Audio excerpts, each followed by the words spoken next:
Buenos días, bienvenidos. Un placer tenerlos acá en esta defensa doctoral del licenciado Emanuel Sillero Ros, quien ha sido dirigido en su tesis doctoral por la doctora Patricia Ticera de la Universidad Andrés Bello, Chile, y el doctor Diego García Lambas del Observatorio Astronómico Córdoba, Universidad Nacional de Córdoba. Les habla Mariano Domínguez, que estoy en representación del CODEPO, seré su coordinador hoy, y el tribunal que evaluará esta tesis está compuesto por los doctores Facundo Gómez Tabela, de la Universidad de La Serena, la doctora Andrea Ahumada y el doctor Mario Gabriel Abadi, del Observatorio Astronómico Córdoba. Los suplentes son el doctor Carlos Balotto, también del Observatorio Astronómico Córdoba, y la doctora Georgina Colwell Lloveras, de la Universidad Nacional de San Juan. El esquema que vamos a seguir hoy va a ser la presentación de la tesis por parte de Emanuel. Luego el tribunal tendrá prioridad para hacer sus preguntas y consideraciones sobre la tesis expuesta, y luego los participantes podrán realizar preguntas, quienes podrán solicitar turno por el chat aquí en este medio. Les voy a solicitar, por favor, que apaguen los micrófonos, así también como los videos, así evitamos de displayar alguna otra cosa e interrumpir la presentación. Si estamos listos, adelante, Manuel. Bueno, hola, buen día a todos los que estén en la sesión. Como Mariano ya les comentó, mi trabajo de tesis doctoral se basó en un estudio del contenido químico y molecular de galaxias disco en interacción. Y más allá de parecer reiterativo, este trabajo fue desarrollado gracias a la colaboración y dirección de los doctores, de la doctora Patricia Ticera y el doctor Diego García Lambas. Brevemente mi trabajo, como se puede ver en la diapositiva, está compuesto por dos grandes partes, podríamos decir. En una de ellas, que será desarrollada en la sección 2, abordamos un estudio de los gradientes de metalicidad, lo cual ya me referiré más específicamente, y en las secciones 3 y 4 abordamos un estudio y modelado de la formación de hidrógeno molecular y examinamos cómo se comporta el modelo en distintos sistemas. Bien, para introducir un poco el tema, la pregunta a la que primero debería apuntar a responder es ¿por qué? ¿Cuál es el objetivo de nuestro trabajo y en qué marco o en qué contexto podemos encuadrar? Para hacer eso, déjenme valerme de esta imagen o de esta figura, en la cual esquematiza a grandes rasgos cuál es el ciclo que sufre el gas durante la formación galáctica. Permítame corregirme, el gas perteneciente al medio interestelar. Y bueno, consideramos que el gas atraviesa distintos procesos de enfriamiento, el cual le permite elevar drásticamente su densidad y también transitar distintas reacciones químicas que forman moléculas. Este gas rico en contenido molecular se agrupa en regiones pequeñas en el medio interestelar, las cuales son conocidas comúnmente como nubes moleculares, y en estas nubes moleculares es donde observacionalmente detectamos el proceso de formación estelar, mediante el cual el gas se transforma en estrellas. Estas estrellas, a lo largo de su vida, eyectan parte de su material nuevamente al medio interestelar, mediante vientos estelares, y algunas de ellas van a culminar su existencia a través de eventos explosivos, denominados o comúnmente conocidos como supernovas. Entonces el gas que estas estrellas han reingresado en el medio interestelar puede volver a recomenzar el ciclo. Vale aclarar que dicho gas se encuentra enriquecido por algunos procesos que describiré brevemente más adelante. Además, este gas también puede ser eyectado de la galaxia y a partir de sufrir otros procesos de enfriamiento puede ser reciclado o reacretado por la misma. Estos flujos de egreso e ingreso, conocidos por su denominación en inglés como outflows e inflows, también pueden ser generados a partir de fuerzas de marea que se producen durante las interacciones. Entonces, nuestro objetivo aquí va a ser usar los patrones químicos que algunos de estos procesos desarrollan o trazan sobre el medio interestelar como herramientas de estudio para los mismos y además como restricciones que pueden ser introducidas en nuestro modelado para mejorar. Bueno, respecto a la composición química del medio interestelar, vale recordar o vale resaltar que el mismo se encuentra compuesto en su gran mayoría por hidrógeno y helio, y solo aproximadamente un 2% de la masa del gas presente en el medio interestelar está compuesta por metales. Estos metales, a excepción de una pequeña cantidad de litio, el resto son producidos mediante distintos procesos de nucleosíntesis que tienen lugar en el interior de las estrellas o durante los procesos de supernova. Por lo tanto, el material que retorna al medio interestelar luego de haber formado parte de las estrellas se encuentra enriquecido. Además, el gas presente en el medio interestelar puede catalogarse o clasificarse a partir de sus condiciones termodinámicas en distintas fases, como se listan en la tabla que señalo. Dos de las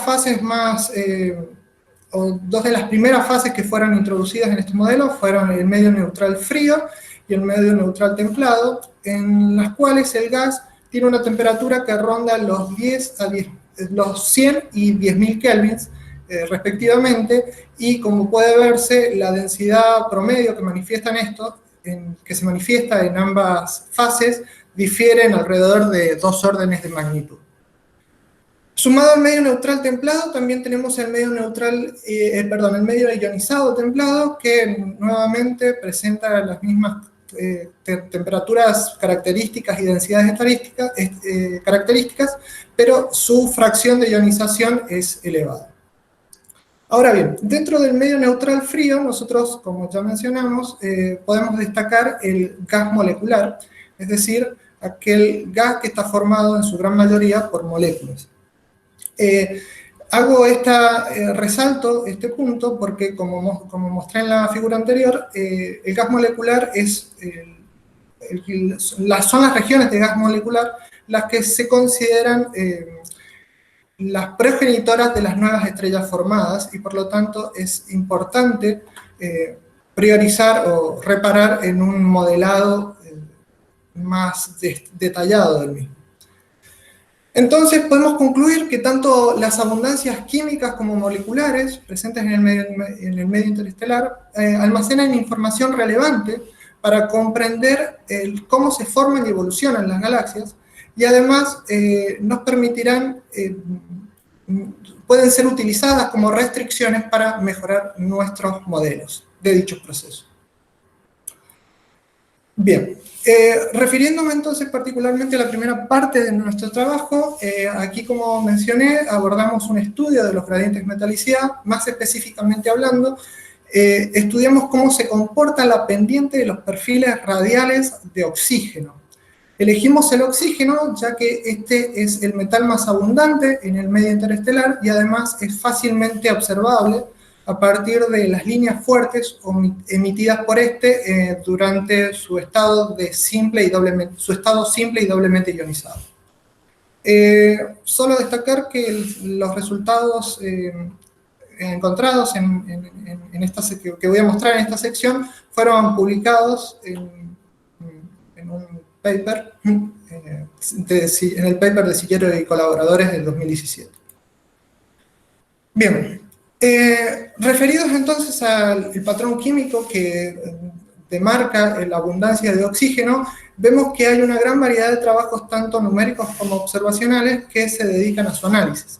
Entre ellos, elegí destacar el trabajo de Belfiore y colaboradores en la fila superior, en el cual ellos encuentran que el gradiente de metalicidad o el gradiente de oxígeno, permítanme llamarle gradiente de metalicidad solo por una cuestión de comodidad, observan que el gradiente de metalicidad se vuelve más inclinado a medida que la masa estelar de los sistemas se incrementa. Sin embargo, para sistemas más masivos, ellos observan en este gradiente un aplanamiento en las regiones más interiores, es decir, en radios inferiores a un radio efectivo, mientras que a regiones más exteriores, es decir, a radios mayores a 2 radios efectivos, también observan un cambio en la pendiente de los mismos. Un trabajo similar al de Belfiore fue realizado por Sánchez y colaboradores en 2014, esta vez analizando un número menor de galaxias en otro relevamiento. Belfiore utilizó el relevamiento Manga, mientras que Sánchez hace uso del relevamiento Califa. Sin embargo, ellos encuentran resultados muy similares y además analizan cómo se comportan los gradientes con distintas propiedades mostradas por las galaxias disco. Entre estas propiedades consideran el estado de interacción de las galaxias, el tipo morfológico de las mismas, la presencia o no de barras y la magnitud de estas.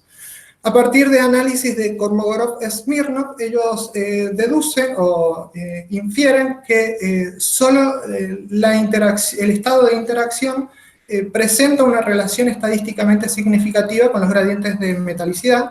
En particular, ven que cuanto mayores indicios de interacción muestra el sistema, más plano se vuelve el gradiente. En el mismo año, Stott y colaboradores realizaron un trabajo similar, pero esta vez trabajando sobre galaxias formantes, por sus denominaciones en inglés star forming, y si bien ellos no encuentran una fuerte correlación de los gradientes con la masa de los sistemas, sí hallan que la pendiente del perfil mantiene una correlación con la tasa de formación específica mostrado por los sistemas. Esto les lleva a sugerir que la eficiencia de formación estelar está de alguna manera relacionada con la cantidad de contenido bajo o pobre en metales presente en el sistema. Y para ello sugieren que las interacciones podrían ser uno de los mecanismos que desarrollan flujos ingresantes de gas de baja metalicidad a los sistemas considerados. A partir de esto, con esto nos podemos remitir a un trabajo numérico realizado por Pérez y colaboradores en 2011, en los cuales ellos hacen uso de simulaciones de sistemas interactuantes, simulaciones numéricas de sistemas interactuantes, y realmente encuentran, en su trabajo encuentran, que efectivamente las interacciones son capaces de desarrollar flujos de ingreso de gas pobre en metales que diluye la abundancia presente en las regiones más interiores, aplanando por lo tanto el gradiente, y a la vez son capaces de desencadenar fuertes brotes de formación estelar. Con ello podemos decir entonces que nuestro objetivo en este trabajo fue estudiar los efectos, estudiar de manera más detallada los efectos de las fusiones sobre la distribución del gas, el gradiente de oxígeno y la tasa de formación estelar, buscando comprender un posible origen para la relación observacional hallada por Stott y colaboradores. Para abordar este estudio numérico, nuevamente hicimos uso de un set de simulaciones de sistemas interactuantes. En este caso empleamos 4 sistemas que tienen una interacción fuerte y culminarán su historia fusionándose. Vale aclarar que estoy hablando de sistemas pares de dos galaxias de igual masa. 3 de estos sistemas poseen galaxias que son pobres en gas, es decir, o que denominamos pobres en gas, es decir, solo tienen una fracción del 20% de su disco está conformado por gas, mientras que el sistema restante es el denominado sistema rico en gas. Además, simulamos una interacción débil, que en este caso la asignamos a un evento de sobrevuelo o flyby, y también corremos de manera aislada la contraparte o las galaxias que empleamos para formar cada uno de los sistemas interactuantes. 2 cosas para destacar. En primera instancia, que estas simulaciones fueron corridas empleando el código hidrodinámico Gadget, el cual incorpora un tratamiento multifásico del medio interestelar y de la retroalimentación por supernovas, desarrollado por Scanapico y colaboradores en 2005, y 2006 y 2008, además de también tener en cuenta un enriquecimiento químico bajo el esquema de Mosconi y colaboradores,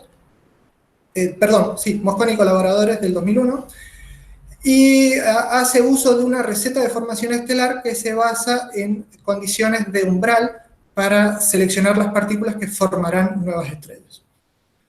Como segundo detalle en el cual quiero hacer hincapié es que estos sistemas no parten de considerar gas que se encuentra en estado, de considerar gas pristino, con un enriquecimiento pristino, sino que se presetean de forma ad hoc perfiles lineales de metalicidad que siguen los valores listados acá y que por supuesto son elegidos de manera que concuerden medianamente con el sistema simulado.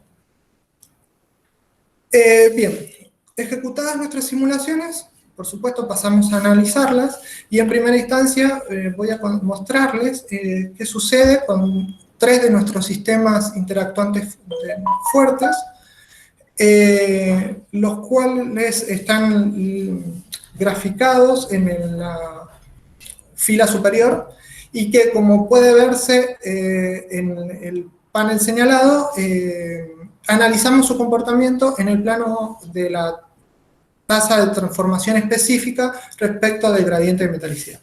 Vale aclarar que estos sistemas tienen el mismo punto de origen que el sistema S3, señalado aquí. Sin embargo, los he desplazado de manera tal que sea más fácil visualizar. Además, en los paneles que lo siguen, también mostramos la evolución temporal de las cantidades consideradas, tanto de gradiente de metalicidad como de la tasa de formación específica. Vemos que los sistemas, cuando las galaxias están alejadas, estos sistemas evolucionan sin presentar grandes modificaciones en su gradiente ni en su actividad de formación estelar. Sin embargo, cuando las galaxias se aproximan, se puede observar un repentino incremento en la actividad de formación y además un repentino aplanamiento del gradiente de metalicidad. Este comportamiento no es de ninguna manera observado en los sistemas que evolucionan en una interacción débil o de manera aislada, que son mostrados en la fila inferior.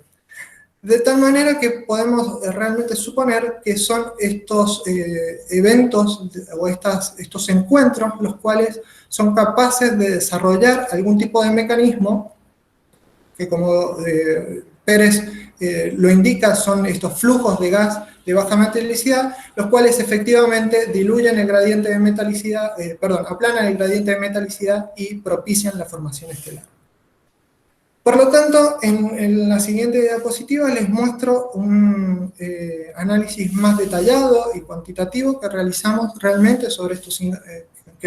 sobre estos ingresos de gas. Para ello, estudiamos los mismos en función del radio galactocéntrico de una de las galaxias del sistema y en función del tiempo.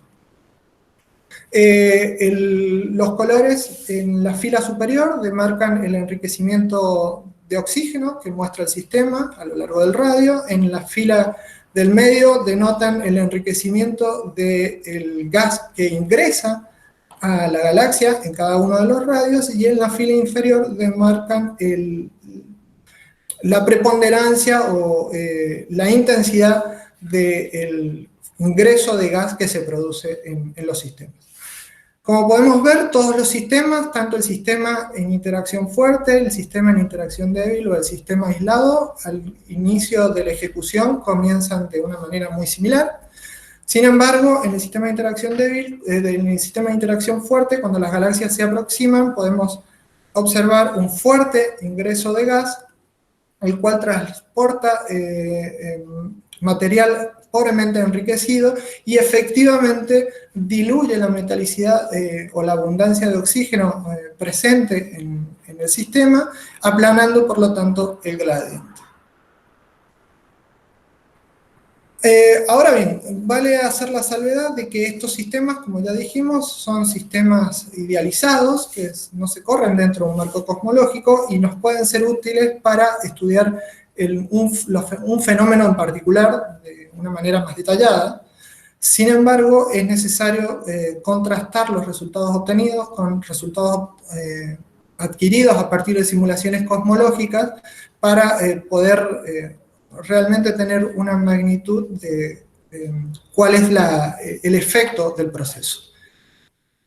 Como vemos, el sistema aislado, como para los datos tomados para contrastar con una simulación cosmológica, fueron tomados del trabajo de Tisser y colaboradores del 2016, y como puede verse, los contornos azules, verdes y rojos engloban ciertos porcentajes de las galaxias que se encuentran a redshift 0, 1 y 2.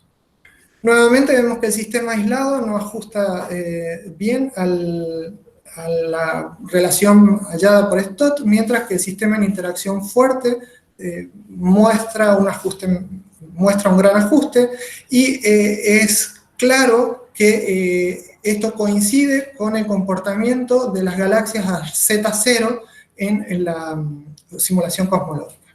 Sin embargo, el comportamiento de las galaxias a redshift más grande muestra una dispersión mucho mayor, la cual también es representada por nuestro sistema en interacción fuerte, pero esta vez rico en gas. Bien, en esta diapositiva finalizo la sección, la parte 1, y más adelante voy a hacer un breve resumen de los resultados más importantes hallados hasta ahora.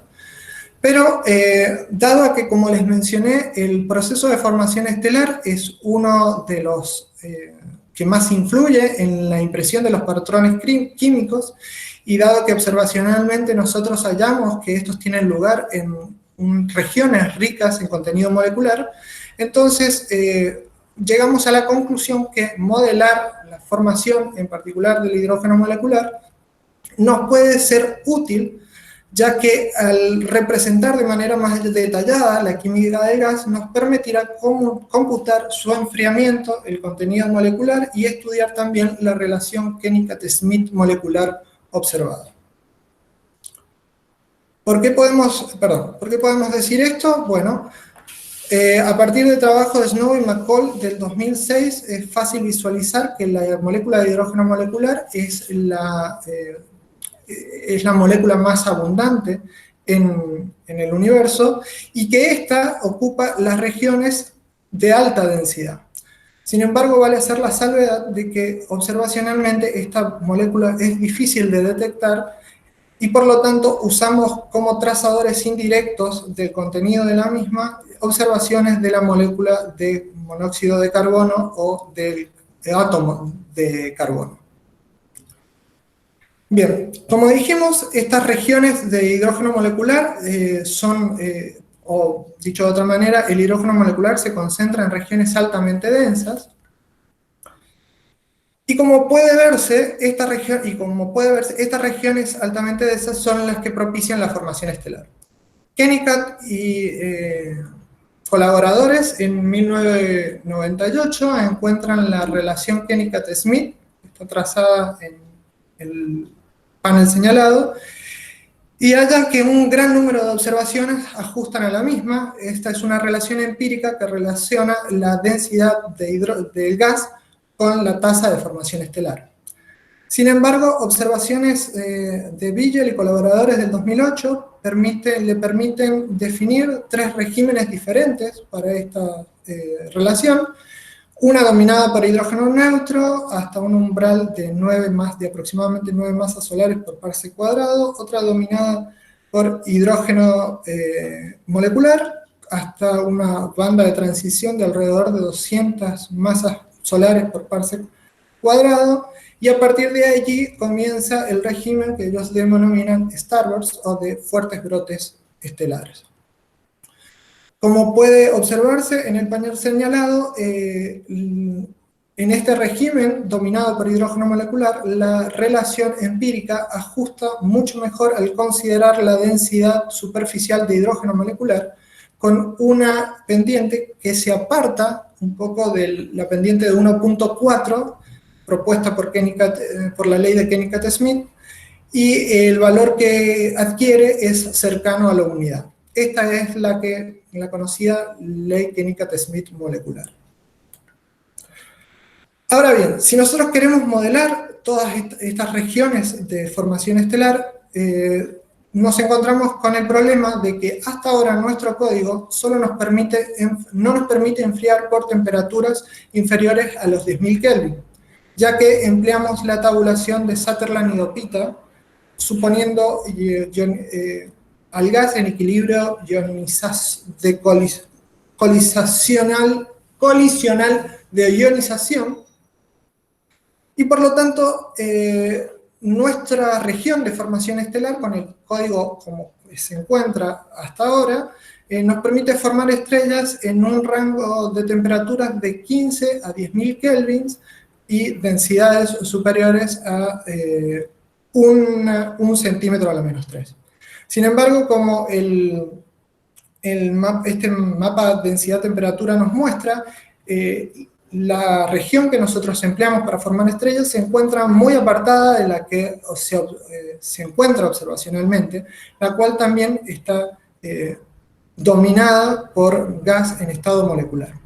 Por lo tanto, necesitamos realizar una actualización de nuestro código que nos permita llegar a enfriamientos cercanos al menos a los 100 kelvins y además manejar la dinámica de los sistemas en estos regímenes con mayor precisión. Con este objetivo, entonces, actualizamos nuestra versión de código de Gadget a una versión que incorpora una nueva implementación del esquema SPH, el cual fue desarrollado por Beck y colaboradores en 2016, y que entre sus mejoras incorpora el tomar una nueva familia de kernels para estimar la densidad, la cual le permite trabajar con un número de vecinos mucho mayor. Además, tiene en cuenta un cómputo de la viscosidad y conductividad artificial de manera adaptiva y dependiente del tiempo, y también incorpora estimadores para los gradientes de velocidad de alto orden, los cuales nos permiten representar mejor la dinámica o cinemática de los sistemas. Por otro lado, para incorporar o para llevar a cabo la formación de hidrógeno molecular y también el enfriamiento por debajo de los 10.000 Kelvin, nosotros vamos a incorporar o acoplar a nuestro paquete, a nuestra nueva versión de Gadget, el paquete químico Chrome, el cual fue desarrollado por Grass y colaboradores en 2014. Es bastante extenso describir en detalle cómo opera este algoritmo, pero brevemente podemos decir que este algoritmo va a recibir desde Gadget la densidad, temperatura y la abundancia de cada componente químico considerado, y a partir de una red molecular, de una red química, que les voy a mostrar más adelante, permitirá evolucionar las abundancias de cada una de las especies químicas y además computar la variación de temperatura del sistema, los cuales son valores que retornan a Gadget en cada paso temporal por cada una de las partículas y permite evolucionar el sistema de manera autoconsistente. Bien, la red química que les mencioné se refiere a las especies químicas que nosotros vamos a incorporar o deseamos modelar en nuestro sistema y las reacciones químicas con las cuales lo vamos a hacer.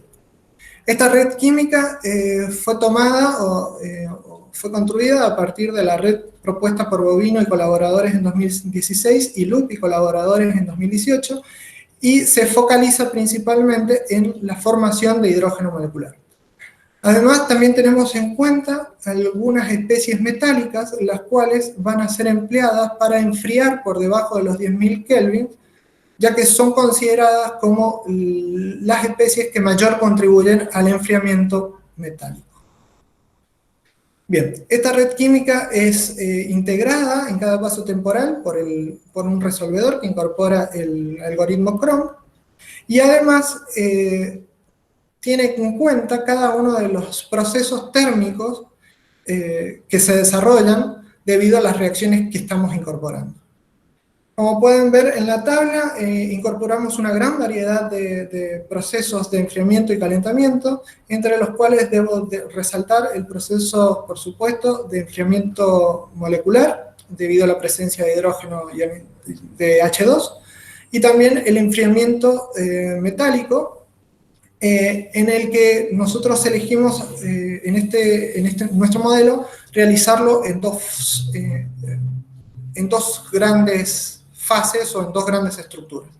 Por un lado, para temperaturas del gas mayores a 10.000 Kelvin, vamos a emplear una tabulación propuesta por Jen y colaboradores en el 2013, la cual supone al gas en equilibrio de ionización fotónica o fotoionizacional,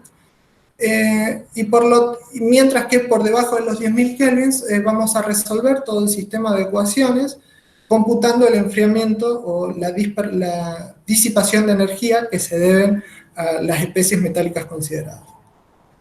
Como dije recién, y se hace más claro al mencionar el calentamiento fotónico, también incorporamos un campo de radiación externo, esta vez siguiendo el modelo de Jen y colaboradores del 2012, que nos van a permitir tener en cuenta el calentamiento debido a la radiación, y dado esta incorporación es importante que tengamos en cuenta la atenuación de la radiación y distintos procesos de shielding o autoblindaje, tanto por polvo como por hidrógeno molecular. Bien, descrito a grandes rasgos más o menos cuál va a ser el modelo que vamos a emplear para realizar la formación de hidrógeno molecular. Lo que pasamos a hacer ahora es examinar dicho modelo y ajustar algunos de los parámetros que gobiernan algunos de los procesos que fueron modelados. Para ello vamos a usar dos tipos de sistemas. En primera instancia, un sistema aislado, dado que es el sistema que más simple nos permite analizar el modelo, y por otro lado vamos a usar un sistema en interacción con la intención de observar cómo reacciona el modelo propuesto a los efectos dinámicos. Permiso.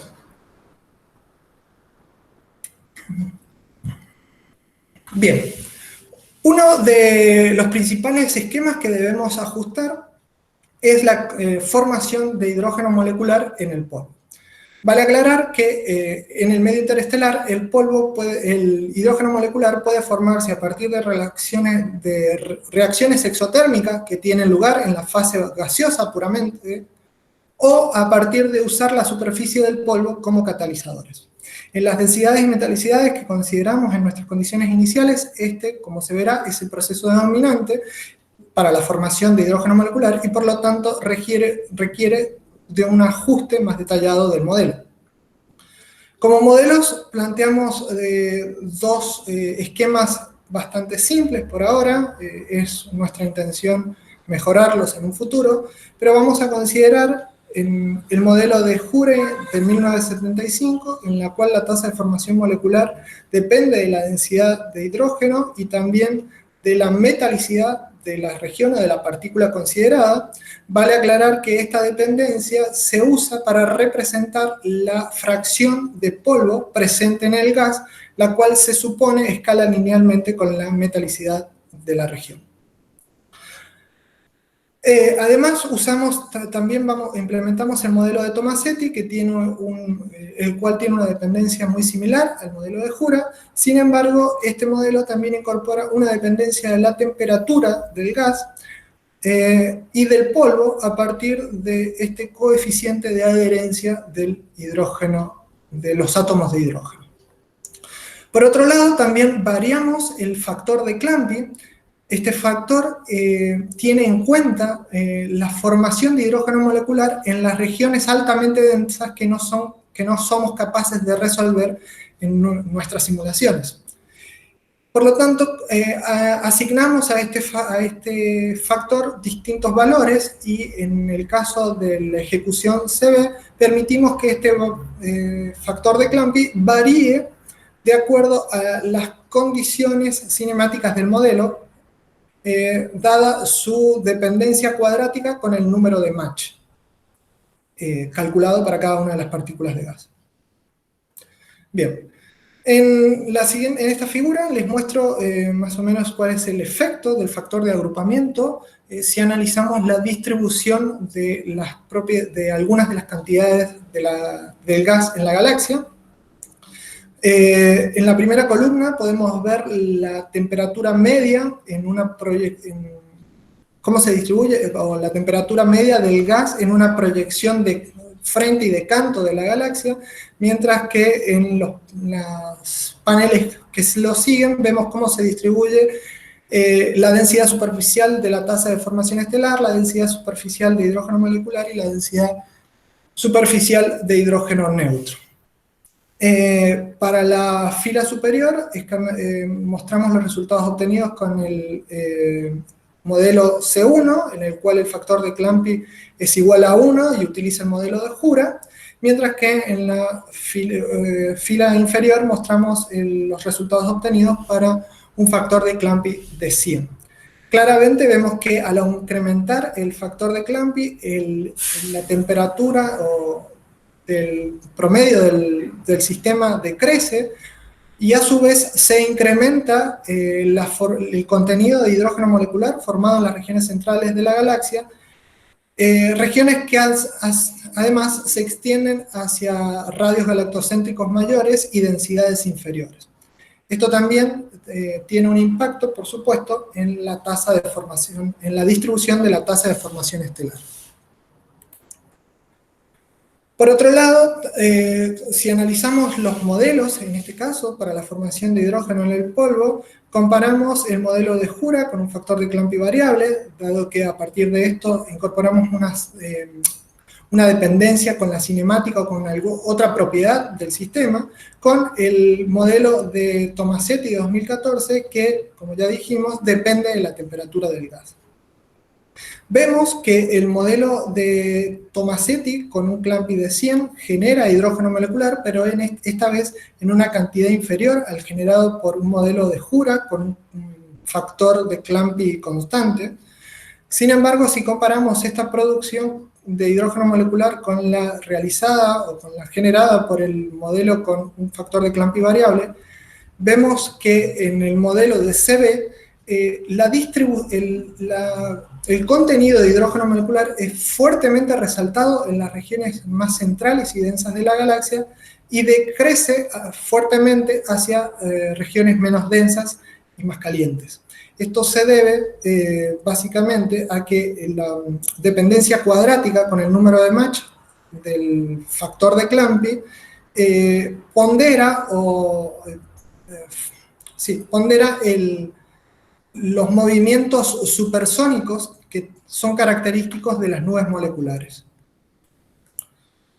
En la siguiente figura mostramos cómo se distribuye o la distribución vertical de la fracción de hidrógeno molecular para los distintos modelos, y vemos aquí que los discos de hidrógeno molecular se vuelven más anchos a medida que el factor de Clampy se incrementa. Además observamos que estos discos moleculares tienden a suavizarse a medida que el sistema se relaja. Por otra parte, en la figura inferior, en la fila inferior, mostramos los diagramas de fase del hidrógeno molecular. Esto es la fracción de hidrógeno molecular o la distribución de la fracción de hidrógeno molecular calculada por partícula respecto del logaritmo de la densidad total del hidrógeno. Nuevamente observamos que a medida que incrementamos el factor de Clampy, el contenido molecular se incrementa, y también notamos que la banda de transición de hidrógeno neutro a hidrógeno molecular se vuelve más delgada y tiende a densidades menores. Observamos además que el contenido de hidrógeno molecular generado por el modelo de Tremonti es efectivamente un poco inferior al generado por el modelo de Hur. Mientras que el comportamiento del modelo, que tiene un factor de Clampy variable, tiene para regiones altamente densas un comportamiento similar al de C100, mientras que para regiones algo menos densas muestra un comportamiento más propio de modelos con un factor de Clampy mucho menor. Bien, ahora, además de dar una descripción cuantitativa de los modelos, también realizamos una comparación con resultados observacionales. En este caso tenemos en cuenta la relación de la densidad de columna del hidrógeno molecular respecto del hidrógeno total. Y comparamos con los resultados obtenidos a partir del relevamiento FUSE, tanto en la nube mayor de Magallanes como en nuestra Vía Láctea, el disco y el halo propiamente dicho. Vemos nuevamente que al incrementar el factor de Clampy, el ajuste de nuestros resultados es mejor con el de los observacionales. Sin embargo, la bimodalidad mostrada por las observaciones es mejor representada por modelos que son térmicos o cinemáticamente dependientes de las propiedades del gas.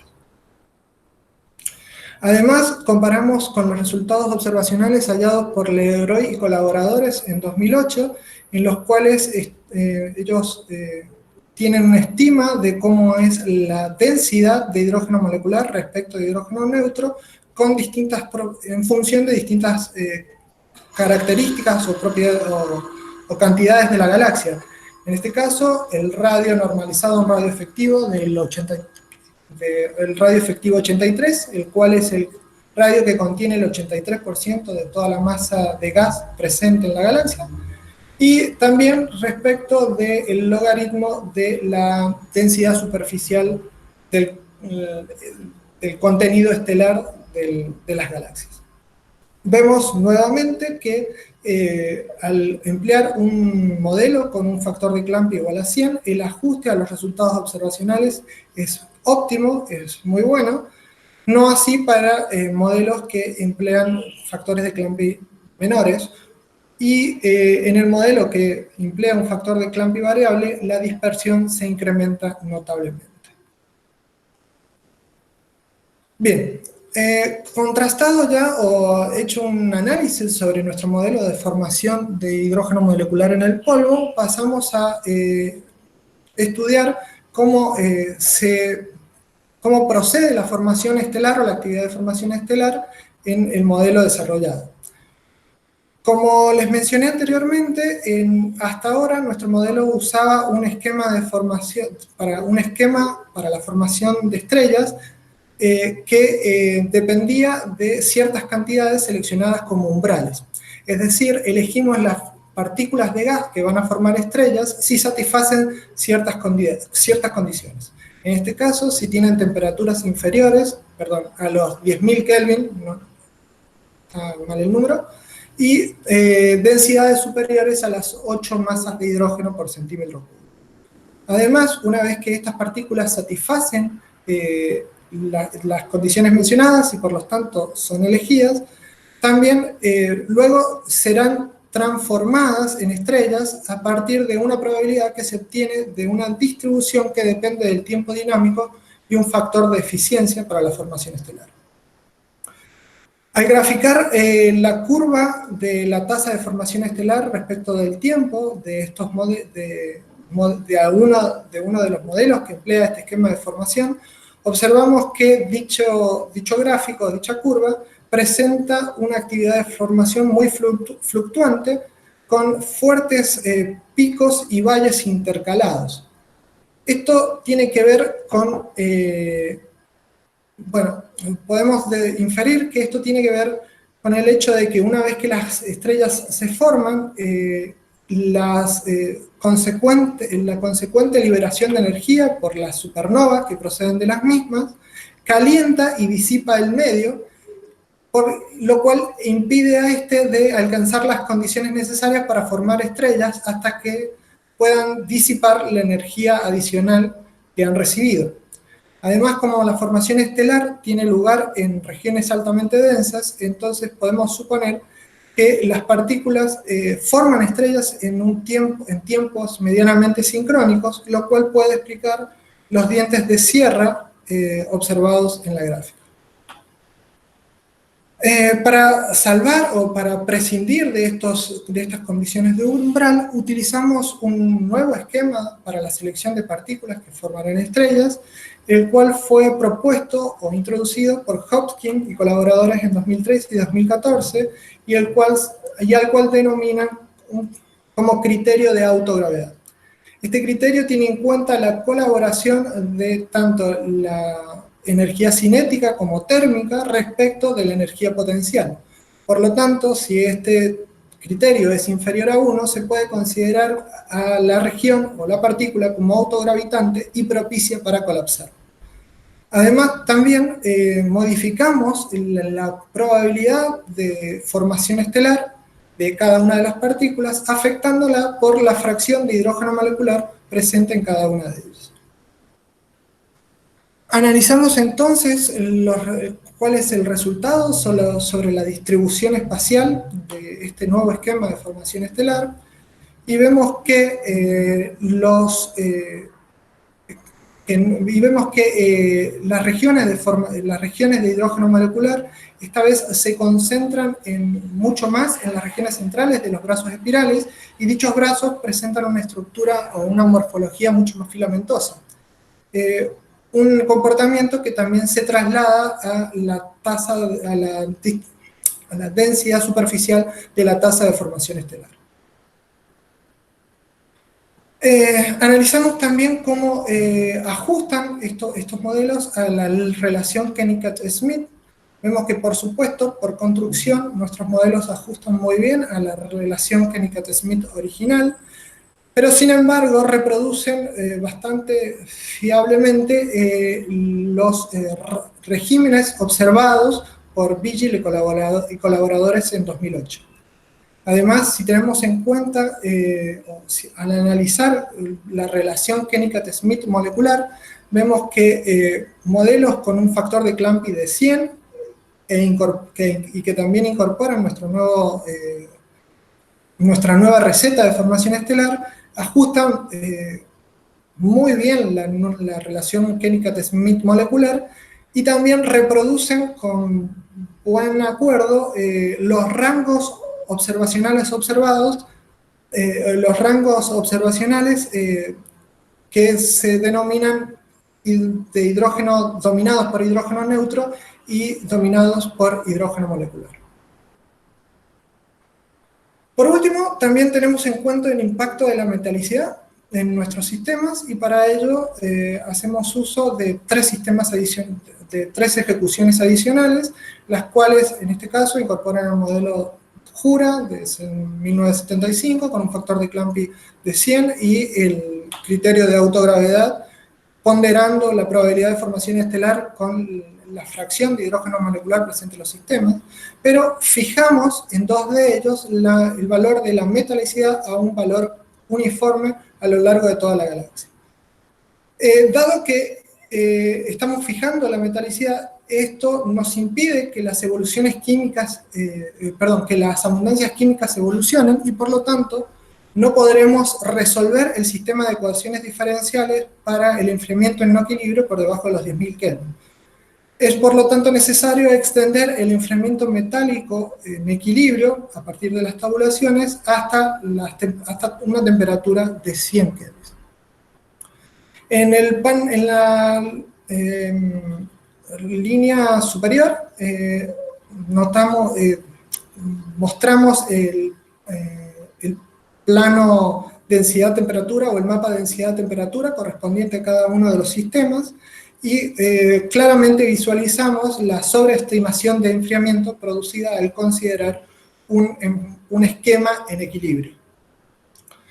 Además, también es claro que para sistemas con mayor metalicidad, el enfriamiento es obviamente mayor, dado que tenemos un mayor contenido de metales. Por otro lado, si analizamos cuál es el impacto de, de esta metalicidad sobre los diagramas de fase del hidrógeno molecular, vemos que para una metalicidad mayor, nuestros sistemas forman o tienen la banda de transición de hidrógeno neutro e hidrógeno molecular a densidades inferiores, y además esta banda se ve adelgazada. Mientras que para sistemas con metalicidades inferiores, esta banda tiende a densidades superiores y es mucho más ancha. Sin embargo, si consideramos la distribución de hidrógeno molecular para el sistema SH2, es decir, donde el esquema de enfriamiento es el originalmente adoptado, y el sistema EZ, donde el esquema de enfriamiento es únicamente considerando gas en equilibrio termoquímico, vemos que las fracciones de hidrógeno molecular generadas son muy similares, lo cual resalta aun cuando el mapa densidad-temperatura de ambos sistemas sea muy diferente. Esto claramente resalta la importancia de considerar un gradiente de metalicidad a priori y el enriquecimiento químico autoconsistente en los sistemas modelados. Por último, sobre los sistemas aislados, hacemos una evaluación más cuantitativa del efecto de la metalicidad sobre el contenido de hidrógeno molecular, y notamos que para regiones altamente densas, antes quisiera describir la figura. Aquí analizamos cómo es la variación del contenido de hidrógeno molecular para nuestras distintas ejecuciones respecto del contenido de hidrógeno molecular en la ejecución EZ. Vemos entonces que para regiones altamente densas la producción de hidrógeno molecular es muy similar, lo cual nos indica que el contenido de H2 producido es de alguna manera independiente de la metalicidad en estas regiones, o, dicho de otra forma, la dependencia con la densidad es mucho más fuerte que la dependencia con la metalicidad de los sistemas. Si analizamos el mismo comportamiento para la temperatura, hallamos que este es mucho más ruidoso que el manifestado para la densidad. Bien, a continuación les voy a describir entonces cuál es nuestro análisis, ahora considerando sistemas en interacción. En la figura mostramos cuál es la evolución de la tasa de formación estelar a lo largo del tiempo, considerando ahora una interacción de galaxias, la cual es un sistema análogo a los utilizados en la sección anterior, en la sección 1.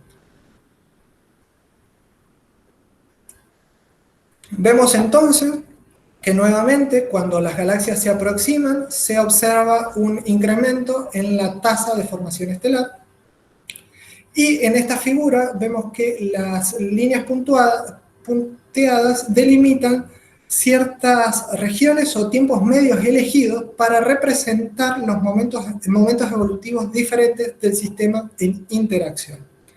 El momento A será referido como un tiempo en la fase de prefusión, el momento B como el tiempo de fusión o de brote de formación, y TC como un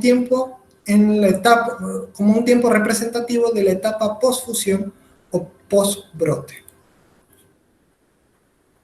Bien, en esta diapositiva comparamos entonces el sistema, algunas cantidades o propiedades del gas, tanto en el sistema en interacción con respecto al sistema aislado. En particular, comparamos la densidad numérica del hidrógeno total, la temperatura y la fracción de hidrógeno molecular. Vale aclarar que estas distribuciones se construyen apilando las cantidades consideradas durante intervalos de 100 megaaños centrados en los tiempos medios antes referidos.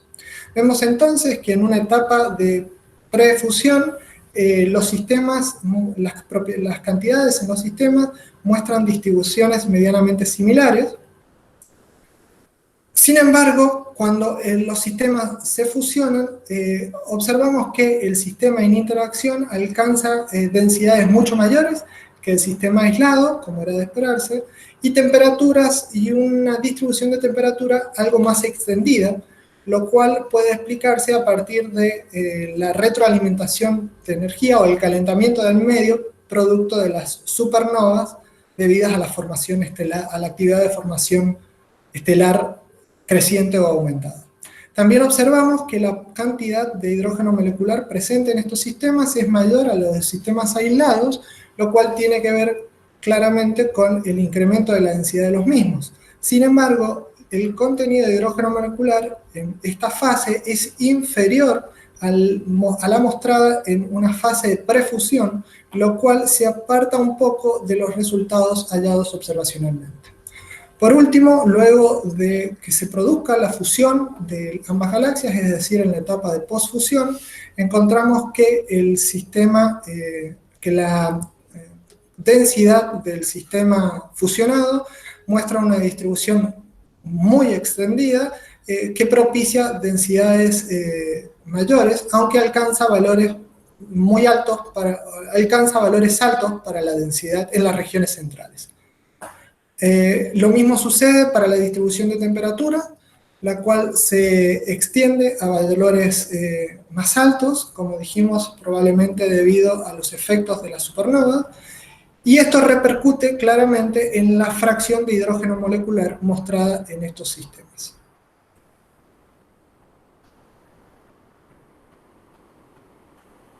En esta figura mostramos cuál es la distribución espacial del sistema, o cómo es la morfología del sistema en los distintos tiempos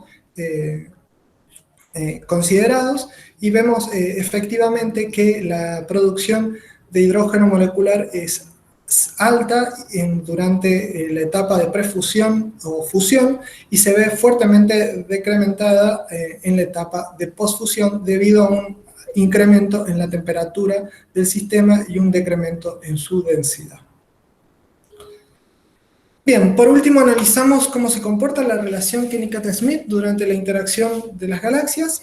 Vemos que nuevamente que durante la etapa de prefusión el sistema ajusta bien a las relaciones a la relación Kennicutt-Smith molecular observada, y también reproduce ajustadamente los contornos que se obtienen observacionalmente.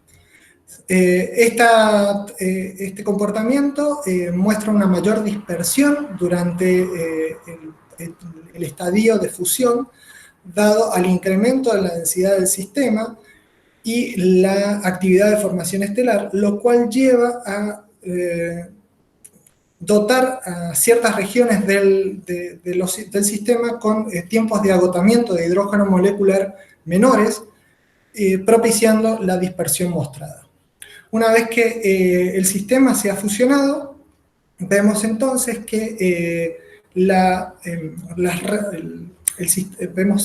galaxia muestra una bimodalidad en su comportamiento, donde las regiones que podemos asociar a las más centrales del sistema aún exhiben una alta formación estelar, mientras las regiones más externas han decrementado notablemente su actividad, y podemos observar en ellas algunas regiones fuertemente o altamente compuestas, o con un alto contenido de hidrógeno molecular, las cuales podrían interpretarse como los reservorios masivos de material molecular observacionalmente encontrados.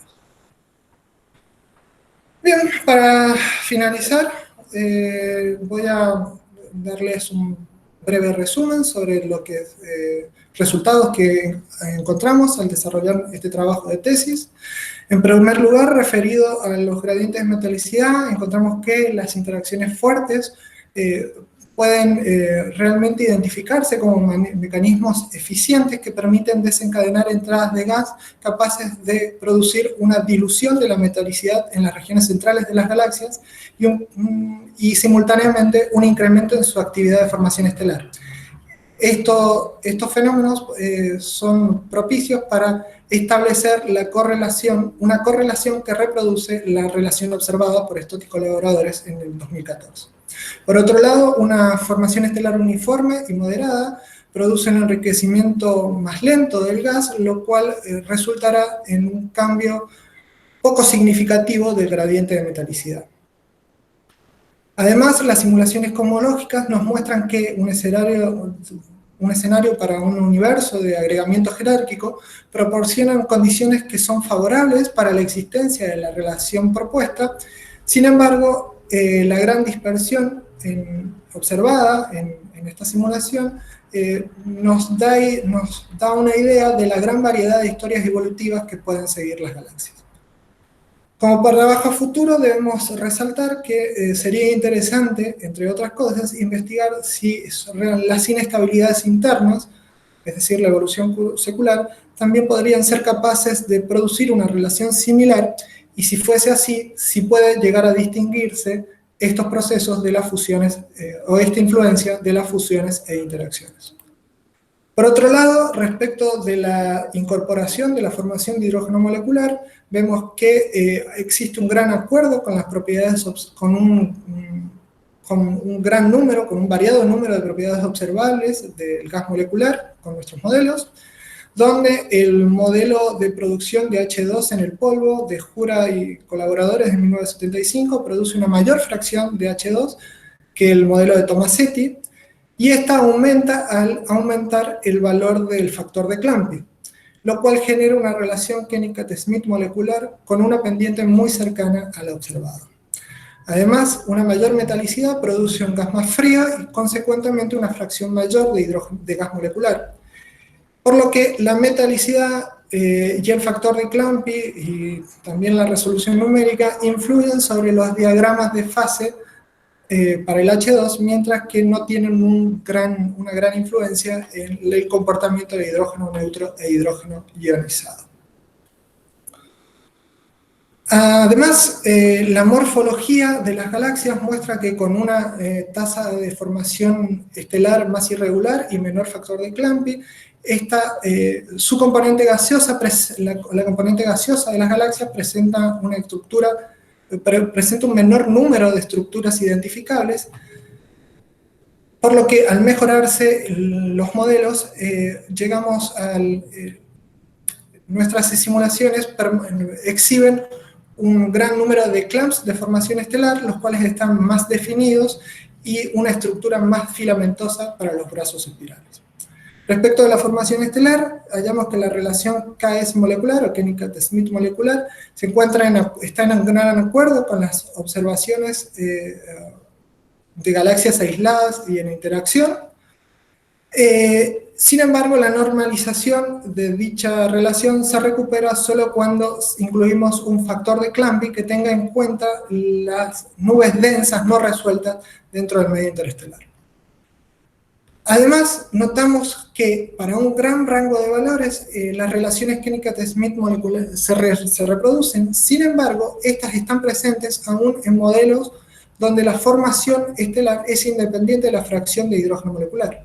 Por lo tanto, esto lleva a la persistencia del interrogante sobre si la relación Kennicutt-Smith molecular tiene o no realmente un origen causal. Es decir, si ambas cantidades están relacionadas o ambos procesos, es decir, la formación de hidrógeno molecular y la formación de estrellas, se produce en las mismas regiones, sin demostrar una relación causal entre el hidrógeno, entre el H2 y la tasa de formación. Por último, nos queda resaltar la utilidad de este nuevo código o de este código actualizado o mejorado, el cual nos permitirá abordar de forma más detallada y física la regulación de la formación estelar y el ciclo de gas durante la evolución galáctica, y además nos permitirá confrontar con las observaciones de manera más realista. Para finalizar, solo mencionarles algunas consideraciones y trabajos que tenemos en mente o que quedan pendientes, destacando que, como dijimos, este código es una herramienta poderosa para profundizar tanto en la mejora de esquemas para la formación de hidrógeno molecular como el blindaje por polvo, o modelar la distribución de polvo, modelar el polvo como una especie individual en sí misma. También nos permitirá considerar la contribución de vientos estelares en el feedback o considerar la radiación local de estrellas jóvenes. Además pensamos construir mapas de emisión sintética de líneas seleccionadas, en particular el carbono doblemente ionizado y la molécula de monóxido de carbono, la cual nos van a posibilitar una mejor comparación con las observaciones en infrarrojo actuales y futuras. Y por último, tenemos pensado estudiar en más detalle las regiones dominadas por H2 y ver cómo se relacionan estas con los clamps de formación estelar. Bueno, gracias. Muchas gracias, Emanuel, por tu clara exposición, digamos, de un monumental trabajo, tal como estaba previsto. Ahora tendrán la palabra los miembros del tribunal para sus preguntas y consideraciones, y los presentes también pueden solicitar la palabra para preguntas por el chat. Comenzamos entonces por el doctor Facundo Gómez. Adelante, Facundo. Hola a todos, ¿me escuchan? Sí. Sí. Perfecto. Bueno, antes que nada, Emanuel, quería felicitarte por la presentación que nos has dado. La verdad que ha sido muy buena y quería recalcar que creo que todos sabemos que defender un doctorado no es para nada fácil, es una situación muy estresante y para colmo vos lo estás haciendo en una situación muy particular, una situación con la pandemia hasta que estamos viviendo. Agrega una cuota de estrés significativa a todo esto, así que felicitaciones por la buena presentación que has dado, la has manejado muy bien a través de este medio de teleconferencia. Respecto al trabajo, esto ya hemos discutido un poco, como sabés, con el resto del tribunal y creo que estamos todos de acuerdo que has hecho un trabajo excelente. Hay un montón de cosas que has hecho aquí que son muy significativas. El trabajo a nivel científico, desde mi punto de vista, es original, es interesante y abre puertas a un montón de cosas nuevas que vas a poder desarrollar ahora en el futuro cercano durante tu postdoc, espero. Y no solamente desde el punto de vista científico es interesante, sino desde el punto de vista técnico. La verdad que has hecho algo que es súper importante y súper complicado, es acoplar esta red de evolución química a un código muy complejo como es Gadget. Estoy convencido de que esto ha sido un gran dolor de cabeza para vos y ha sido muy difícil y lo tenés funcionando. Así que esto es un resultado súper importante también, más allá del resultado científico, así que felicitaciones por eso. Yo ya te he hecho las preguntas que tenía, sí, la única cosa que te quería consultar, a ver si cómo lo ves para futuro, digamos, es la posibilidad de empezar a utilizar este código que tenés en un setup un poco más cosmológico, por ejemplo, tratar de hacer simulaciones zoom-in de distintos tipos de galaxias. ¿Ya tu sistema está en condiciones como para tratar de hacer esto en un futuro cercano? Bueno, en particular, si nos referimos a tratar de implementarlo, a implementar este código para llevar a cabo una simulación cosmológica, Facundo, debo destacar que el costo computacional que tiene esta incorporación es muy alto. Entonces, los tiempos de cómputo que nos llevaría la ejecución de una simulación cosmológica creo que están muy por encima de lo que podríamos manejar.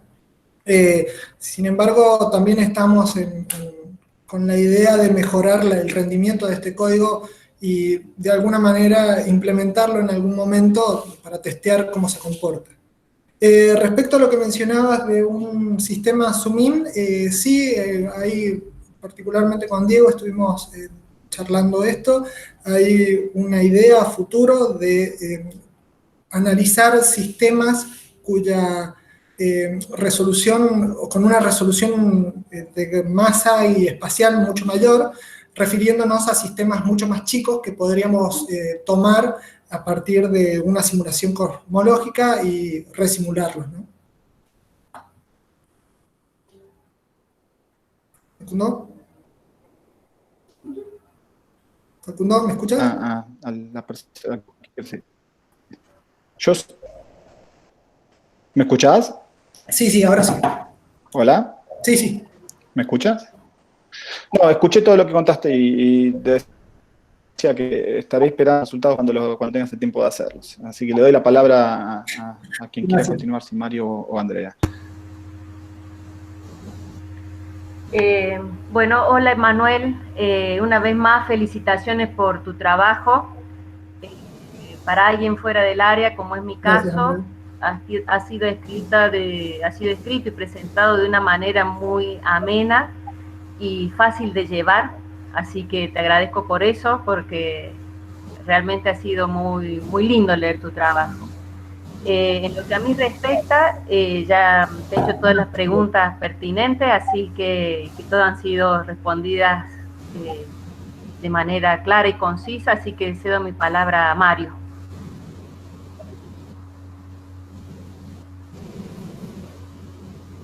Gracias, Andrea. Emanuel, bueno, felicitaciones, me sumo a las palabras que dijeron Facundo y Andrea. Felicitaciones también a los directores y quería preguntarte, digamos, bueno, primero destacar, digamos, lo que me parece a mí el core del trabajo, que es la modificación del SPH y la acoplamiento de Chrome a gadgets. Seguramente los que alguna vez hicimos estas cosas sabemos que es bien complicado, no solamente desde el punto de vista técnico, sino de entender físicamente lo que está pasando. Así que, y en base a eso te quería preguntar, digamos, ¿qué es lo que nos tenemos que llevar como lección, digamos, de que debemos seguir haciendo o no seguir haciendo qué es lo que hicimos mal, digamos, si no incorporamos una cosa con Chrome? En particular, vos te estás focalizando en el hidrógeno molecular, digamos, y ¿qué es lo que te parece que nos estuvimos perdiendo, que hicimos mal o que tenemos que hacer para que pasemos todos a incorporar esto en los modelos? Mira, respecto a eso, Mario, creo que lo que yo podría expresar como conclusión es que obviamente a partir de las observaciones es crucial tratar de modelar la fracción de gas molecular que se encuentran en nuestras simulaciones, que es algo que generalmente no se hace. Sin embargo, por los resultados que obtengo hasta ahora, queda una discusión y mucho trabajo para hacer, tratando de realmente responder a la pregunta de si la formación estelar tiene realmente una relación causal, un origen causal con el contenido de material molecular. Me parece que como idea del trabajo, la intención estuvo en modelar de manera detallada cómo surge este contenido molecular en el medio interestelar, y apuntábamos a poder resolver o de alguna manera avanzar en la respuesta de la pregunta sobre cuál era la influencia, el efecto real sobre la formación estelar. Lamentablemente por ahora me parece que es un interrogante que no estamos dando por satisfecho aún. Y respecto del SPH, ¿cuál es tu feeling? No, respecto del SPH, debo destacar que nosotros lo que hicimos fue utilizar una versión actualizada. Hicimos algunos testeos y algunas variaciones de parámetros, pero esto fue menor. Pero respecto del SPH, lo que debo hacer referencia a que la mejora introducida por esta nueva implementación es sustancial, y en particular con este trabajo nos va a permitir estudiar de manera más detallada las regiones o clumps de formación estelar asociadas con las nubes moleculares, ya que podemos resolverla de mejor manera, es decir, ir a densidades mayores y tratar de mejor manera la dinámica presente en estas regiones. Okay, bueno. Patricia está pidiendo la palabra, seguramente va a poder responder mejor tu pregunta o aclararte mejor la duda. Adelante, Patricia, por favor. No, yo en realidad quería felicitar a Emanuel, no aclarar la duda, porque el que tiene que aclarar es él, no yo. Me parece que Emanuel hizo un trabajo muy bueno, o sea, realmente es difícil hacer el acoplamiento de estos códigos, y además cambiamos de versión de Gadget, y implicó que se hicieron test para entender los cambios que otros habían incluido en la versión, y, o sea, antes de poder hacer cambios propios, hubo que entender exactamente qué teníamos en el código nuevo. Eso también hizo que se demorara un poco más en la tesis en cuanto a tener más resultados.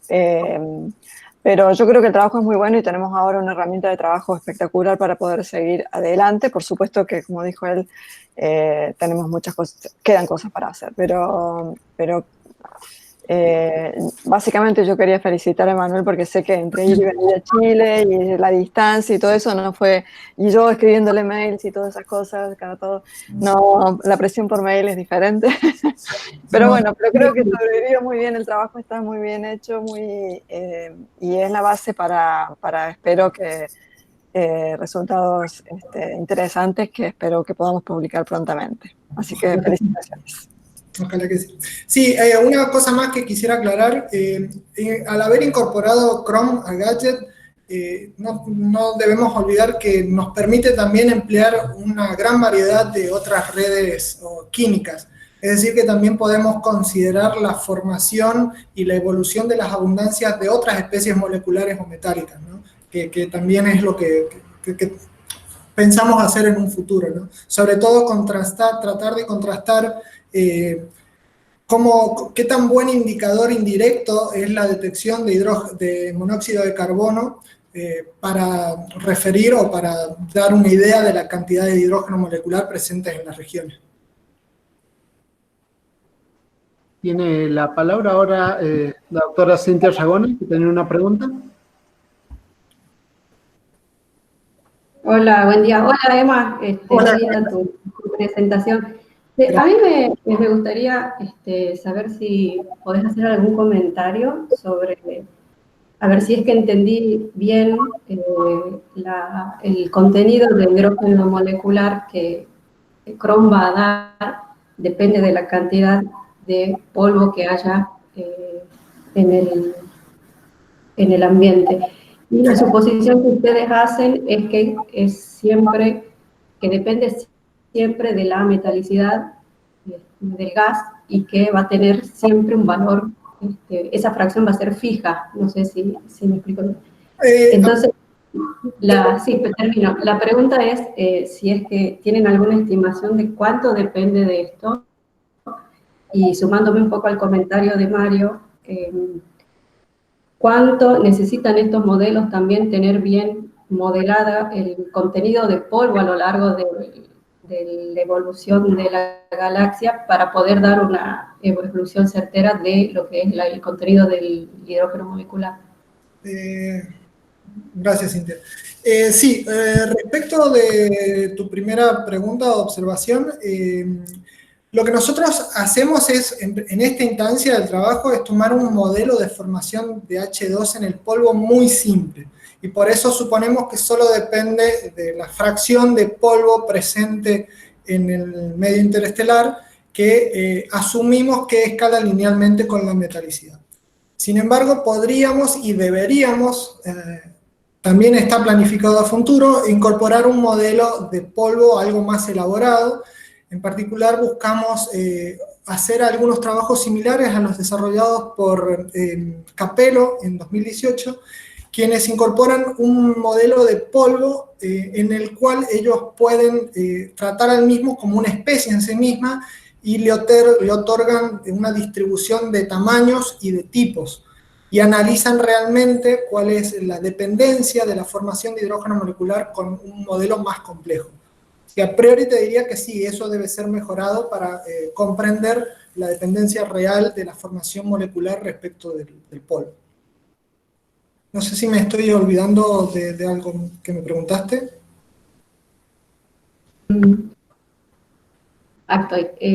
No, por ejemplo, quería saber si hicieron alguna otra prueba, algún otro run cambiando esa fracción de polvo que hay en metalicidad?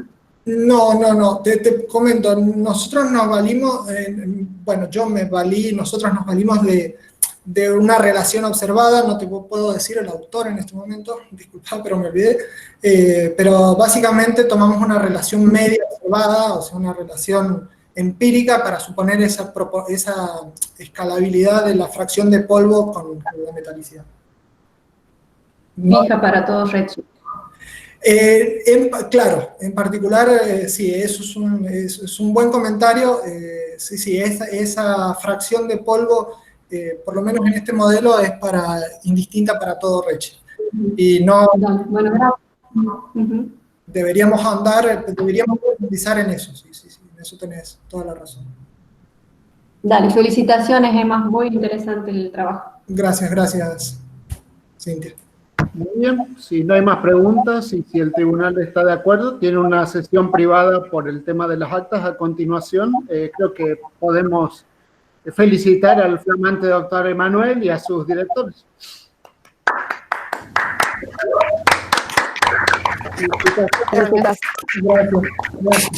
Felicitaciones, Emán, felicitaciones, Patricia. Igualmente. Papers ahora, no graben más. Sí. Solo una cosita más. En primer lugar, nada, gracias a todos. Seguro que no voy a poder nombrar a todos los que debería, lo voy a tratar. Gracias a los chicos que forman parte del IATE, a todos mis compañeros, mis amigos, han estado siempre presentes, siempre colaborando en cualquier cosa, al menos para hacer más o menos cada uno de los días. En particular también gracias a Martín y a Luis, que son mis más allegados amigos y han estado impulsándome. Y también hacer un agradecimiento más que especial a Patricia y a Diego. Ellos han estado en todo momento detrás mío, sobre todo Patricia, siempre has estado detrás mío, siempre has estado exigiéndome un poco más y eso me hace rendir un poco más. Siempre que te he necesitado has respondido y además me has brindado un montón de oportunidades por las cuales te estoy, por supuesto, muy agradecido. Diego, vos sabés que te considero un amigo y como te dije hace unos días, no hubiese podido llegar a esto sin que vos me hubieses permitido trabajar la metodología que elegí. Y bueno, por último, agradecer a mi tribunal también, que me han dado devoluciones más que provechosas para mejorar mi trabajo. Han sido realmente muy atentos en la lectura del mismo y muy críticos, y eso me ha servido mucho. Y bueno, por último, ahora sí, agradecer a mi familia, que está conectada ahí, aunque no la vean, mis viejos y mi hermano, siempre apoyando, siempre detrás, y mi novia, Pame, que estaba presente acá, aunque no la vean, y siempre ha estado detrás mío. Es realmente el soporte hace más de 5 años. Y bueno, gracias a todos nuevamente. Felicitaciones, Manuel. Felicitaciones, me alegro un montón.